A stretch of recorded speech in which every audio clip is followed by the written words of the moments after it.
Muchos años después, frente al pelotón de fusilamiento, el coronel Aureliano Buendía había de recordar aquella tarde remota en que su padre lo llevó a conocer el hielo. Entonces dio otro salto para anticiparse a las predicciones y averiguar la fecha y las circunstancias de su muerte. Sin embargo, antes de llegar al verso final ya había comprendido que no saldría jamás de ese cuarto, pues estaba previsto que la ciudad de los espejos, o los espejismos, sería arrasada por el viento y desterrada de la memoria de los hombres en el instante en que Aureliano Babilonia acabara de descifrar los pergaminos, y que todo lo escrito en ellos era irrepetible desde siempre y para siempre, porque las estirpes condenadas a 100 años de soledad no tenían una segunda oportunidad sobre la tierra. Those were the opening and closing lines of this book, Cien Años de Soledad, which was translated as 100 Years of Solitude. This is by Gabriel Garcia Marquez, and it pretty much is the quintessential, original, magical realism Latin American classic.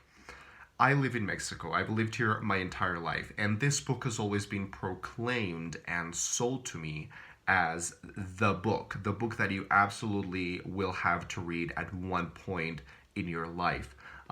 This is part of our roots, and pretty much if you are Latin American, you are expected to read these at some point in your life. Now, this book, as big as it is and as important as it is, was never really a part of the syllabus in my school. It was never really a part of the suggested reading. We never read this book in school, and I don't know why. So it kind of fell. It was a responsibility that fell on my shoulders. Like, I have to read this book. And I've had this book on my shelves for probably 15 years, if not longer. And only now did I just read it. So I am 26 years old at the moment, and I am glad to say that I finally picked it up and read it. Now, did I enjoy this book? Yes. Did I find it as important and as brilliant as everybody has always claimed it to be? Yes. Did I love it? No. Because those are two very different things, and you have to be able to separate what a book is and what a book is to you, I think. So, 100 Years of Solitude, Cien Años de Soledad, is pretty much a book that has no plot. It has no plot, but it has a story. It follows the story of the Buendia family, this family that sprawls and develops over time. We follow their story as it develops over time in this kind of weird magical land of Macondo, in some part of South America. And we follow these characters, and that's pretty much it. That's the gist of the story. That's why I think there is no plot, but there is a story, because we don't really follow one thread or one storyline or one, narrative line. We just follow the members of this family as they live and reproduce and die, and we follow the land as it develops as well. Something that I found was that this book, even though it is a novel, it doesn't really feel or read like a novel. It felt to me like I was reading one of those big compilations of mythology, one of those books that have a lot of myths and legends in them, and it just feels like there is no plot, and that's why this book is so slow, and it can sometimes be so hard and so dense and so heavy, because it's pretty much a family saga, but not a family saga in which we follow the story. It's more like we are just following time. I don't know how to explain it. If you've read this book, you probably know what I mean. Now, things that I really liked in this book. First of all, I think the idea, just the concept, is brilliant. I think Gabriel Garcia Marquez was a very talented writer.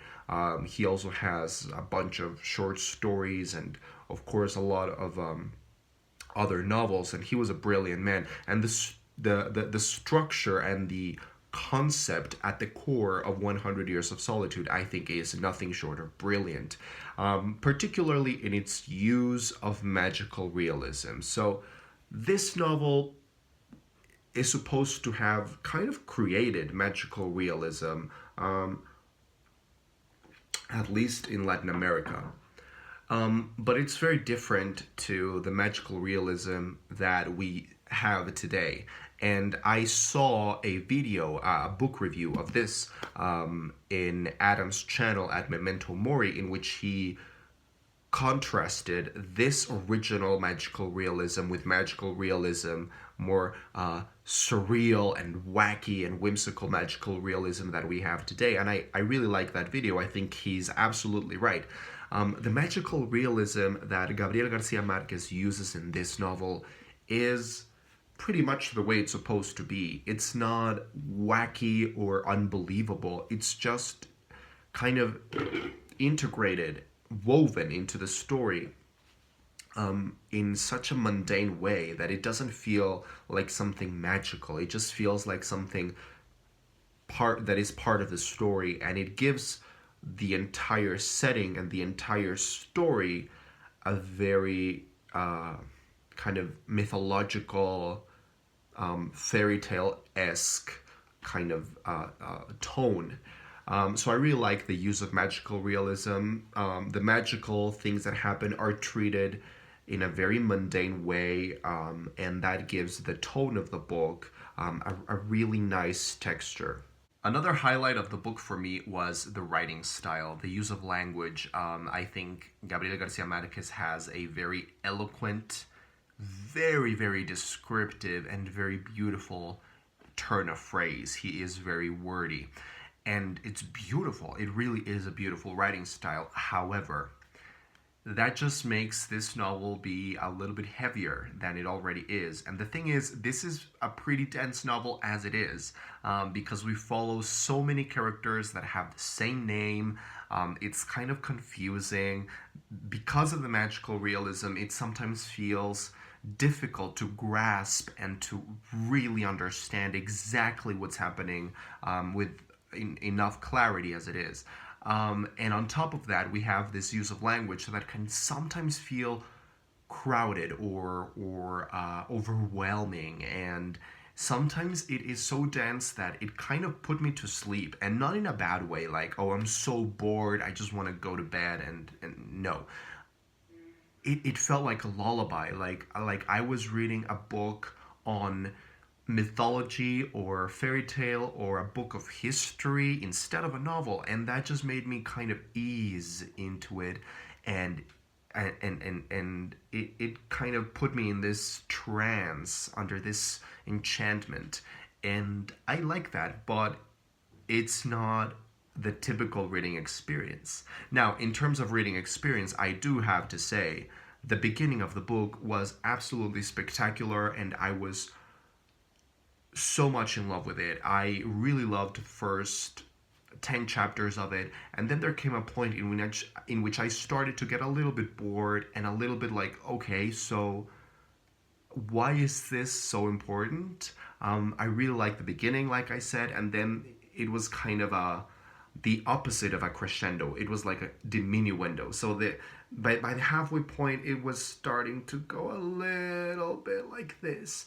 And then the ending. Okay, the ending is everything. The ending of the book is spectacular. Like literally the last pages of this book, just they tie everything up, and they make the entire experience of reading this big, complicated book worthwhile.